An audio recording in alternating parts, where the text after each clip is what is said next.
चुनाव का दंगल लगातार जारी है और 7 सीटों पर विशेष तौर पर आज सुबह से ही हमारी नजर बनी हुई है। 7 सीटों का अगर हाल देखें तो 6 सीट तो पूरी तरह से फाइनल हो चुकी हैं। 5 पर बीजेपी, 1 पर बीएपी। लेकिन दौसा सीट को लेकर अभी रिकाउंटिंग चल रही है। लेकिन 10 ईवीएम की जो रिकाउंटिंग हुई है उस रिकाउंटिंग में कोई फर्क नहीं आया है। बड़ी खबर आ गई है, दौसा से रिकाउंटिंग की प्रक्रिया पूरी कर ली गई है और इस दौरान कोई फर्क नहीं आया, यानी कि ये सीट बीजेपी गंवा चुकी है। बीजेपी की हार इस सीट पर निश्चित हो। कांग्रेस नाराज न हो जाए, हम ये भी कह दें कि कांग्रेस ये सीट जीत चुकी है।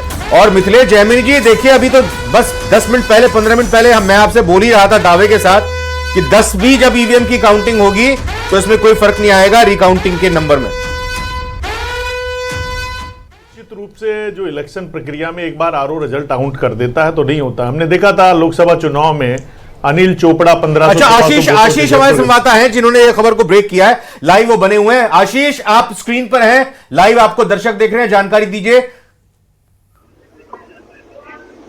बिल्कुल, जो 10 ईवीएम चिन्हित की गई थी उनकी पुनर्मतगणना हो चुकी है। पुनर्मतगणना के बाद अब भारतीय जनता पार्टी के जो प्रत्याशी हैं जगमोहन मीणा, वो यहां से मतगणना स्थल से जा चुके हैं और अभी कुछ मिनट पहले इस गेट के माध्यम से वो बाहर निकले हैं। ऐसे में यह तय हो चुका है कि दौसा से कांग्रेस जीत चुकी है और कुछ ही देर में एक औपचारिक ऐलान होगा और उनको ओथ की प्रक्रिया होगी। 2300 वोट से जो मुख्य मतगणना हुई थी उसमें दीनदयाल बैरवा जीते थे, लेकिन उसके बाद में भारतीय जनता पार्टी के जो प्रत्याशी हैं जगमोहन मीणा, उन्होंने कहा था कि मतगणना में गड़बड़ी हुई है और सभी मतदान केंद्रों की फिर से मतगणना हो। लेकिन निर्वाचन आयोग के निर्देश हैं कि 10 जो बूथ हैं उनका एक रैंडमली चयन किया जाता है और उसके बाद में उनकी मतगणना होती है। ऐसे में 10 ईवीएम को चिन्हित किया गया और उसके बाद में उनकी रैंडमली पुनर्मतगणना हुई है जिसमें किसी प्रकार की गड़बड़ी नहीं हुई है। यानी जो मुख्य मतगणना में जो वोट मिले थे वो ही पुनर्मतगणना में वोट मिले हैं। ऐसे में किसी भी प्रकार की गड़बड़ी इन 10 ईवीएम में सामने नहीं आ पाई है। ऐसे में इसके बाद में अब यह तय हो गया है कि दौसा से कैबिनेट मंत्री किरोड़ीलाल मीणा के भाई जगमोहन मीणा चुनाव हार चुके हैं और दीनदयाल बैरवा यहां 2300 वोट से जीते हैं। अगर इन 10 ईवीएम में किसी प्रकार की गड़बड़ी आती तो पूरी ईवीएम की फिर से मतगणना होती, लेकिन एक भी ईवीएम में गड़बड़ी नहीं आई है। ऐसे में अब ये कुछ ही देर में औपचारिक ऐलान होगा कि यहां से कांग्रेस के प्रत्याशी दीनदयाल बैरवा विजयी होंगे और उनको शपथ ग्रहण कराई जाएगी, साथ ही उन्हें प्रमाण पत्र दिया जाएगा।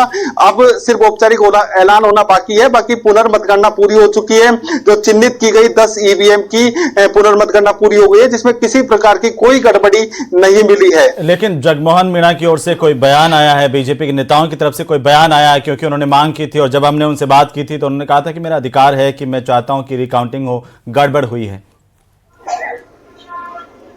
भाई अभी कुछ सेकंड पहले जगमोहन मीणा यहां से बाहर निकले तो हमने उनकी प्रतिक्रिया लेने की कोशिश की, लेकिन उन्होंने अभी कुछ भी बोलने से मना कर दिया। उन्होंने कहा कि अभी मैं कहीं बाहर जा रहा हूं, थोड़ी देर बाद में कुछ बयान दूंगा, लेकिन अभी तक वो कोई बयान देकर नहीं गए हैं और मतगणना स्थल से जा चुके हैं। यानी यूं कहा जा सकता है कि अब जो भाजपा के जो प्रत्याशी है वो मतगणना स्थल से बाहर निकल चुके हैं और अब यहाँ कांग्रेस के प्रत्याशी दीनदयाल बैरवा वो अंदर मतगणना कक्ष में मौजूद है और रिटर्निंग अधिकारी अब कुछ ही देर में उनको शपथ पत्र और शपथ दिलवाएंगे, साथ ही उनको एक प्रमाण पत्र दिया जाएगा।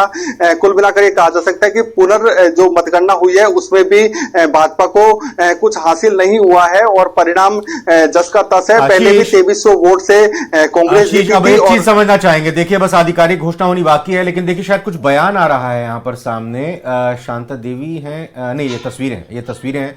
आशीष, हम जब बीजेपी से पूछ रहे हैं रिजल्ट को लेकर क्या कहेंगे तो उन्होंने कहा कि मोहर लगी है सरकार के काम पर। कांग्रेस से पूछते तो कांग्रेस का ये कहना है कि बीजेपी ने इतना तामझाम करने के बाद भी, ऐसी स्थिति के बाद भी दौसा सीट नहीं जीत पाए।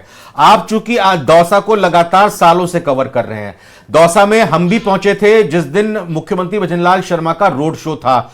बात यह भी आ रही थी कि ब्राह्मण उम्मीदवार बीजेपी ने नहीं खड़ा किया तो ब्राह्मणों की नाराजगी है। अब आज जो बयान आप ही को दिया बातचीत के दौरान जगमोहन मीणा ने कि पीठ पे छुरा घोंपा गया, समझना हम ये चाह रहे हैं क्या वजह, क्या कारण, क्या फैक्टर रहे जगमोहन मीणा की हार के, किरोड़ीलाल मीणा की हार के और बीजेपी की मीणा की हार के। मैं तीनों के अलग अलग नाम ले रहा हूं। ठीक, बिल्कुल, इसमें कारणों की बात करें तो पहला कारण क्योंकि जो जगमोहन मीणा महुआ विधानसभा सीट से आते हैं और एक परिवारवाद का आरोप लग गया था कि एक ही परिवार के 3 लोगों को टिकट दिया गया, क्योंकि खुद किरोड़ीलाल मीणा सवाई माधोपुर से विधायक हैं, महुआ से उनके भतीजे राजेंद्र मीणा विधायक है और यहां से एक टिकट मिल गया। ऐसे में इस बात का कार्यकर्ताओं में भी एक थोड़ा सा नाराजगी थी, रोक के उनमें भी नाराजगी थी कि परिवारवाद को बीजेपी ने बढ़ावा दिया है।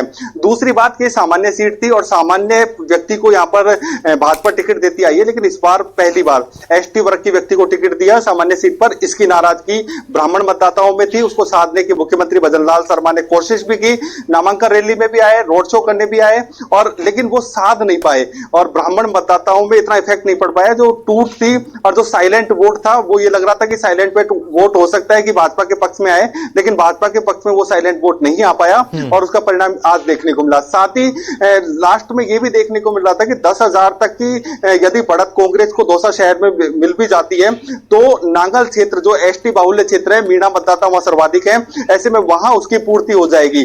लेकिन वहां पर भी जो उम्मीद थी भाजपा के प्रत्याशी को, वो उम्मीद के अकॉर्डिंग वोट नहीं मिले, यानी मीणा मतदाताओं में भी भीतरघात हुआ, मीणा मतदाताओं में भी कम वोट मिल पाए और वहां पर भी उनको जो अपेक्षा थी कि 15 से 20 हजार की लीड नांगल क्षेत्र में मिल जाएगी, लेकिन वो वहां पर मिल नहीं पाई। और ये 3 कारण रहे कि एक तो खुद के समाज में ही, लेकिन इशारा किस तरफ था कि भाई मेरे पीठ पे अपनों ने ही छुरा घोंपा है, इशारा किस तरफ था? इशारा किस तरफ था? और भी छोटे मोटे काफी सारे कारण हो सकते हैं, लेकिन 3 मुख्य कारण इस चुनाव में भाजपा की हार के रहे होंगे। हाँ, इशारा किस तरफ था, ये जवाब में अगर मौका लगा तो आपसे जानूंगा। इशारा किसकी तरफ था कि अपनों पर ही वो कह रहे हैं कि पीठ में छुरा घोंपा? लेकिन हेमंत, एक महत्वपूर्ण बयान आ रहा है, 7 सीटों पर जो बीजेपी की जीत, यानी कि 7 सीटों पर बीजेपी की 5 सीटों पर जो जीत हुई है, पार्टी पूरी तरह से जोश में और कांग्रेस ने बीजेपी पर आरोप लगा दिए और रिजल्ट के बाद एक दूसरे पर वार पलटवार का दौर शुरू हो गया है। हम देखते हैं कि आखिर बयान क्या रहे हैं। कांग्रेस पूरी तरह पिछड़ गई। कांग्रेस ने वहां पर भी अपना प्रदर्शन अच्छा नहीं किया। खैर, वो अपनी देखे, हम अपनी देख रहे हैं। आप पूछ रहे हैं दौसा में रिकाउंटिंग हो रही है, आपका इशारा मैं समझ गया था। अभी वहां पुनर्मतगणना हो रही है, जो भी परिणाम सामने आएगा हम जनादेश को स्वीकार करेंगे। तय है कि किसी को भी बाहुबली बनने की कोशिश नहीं करना चाहिए।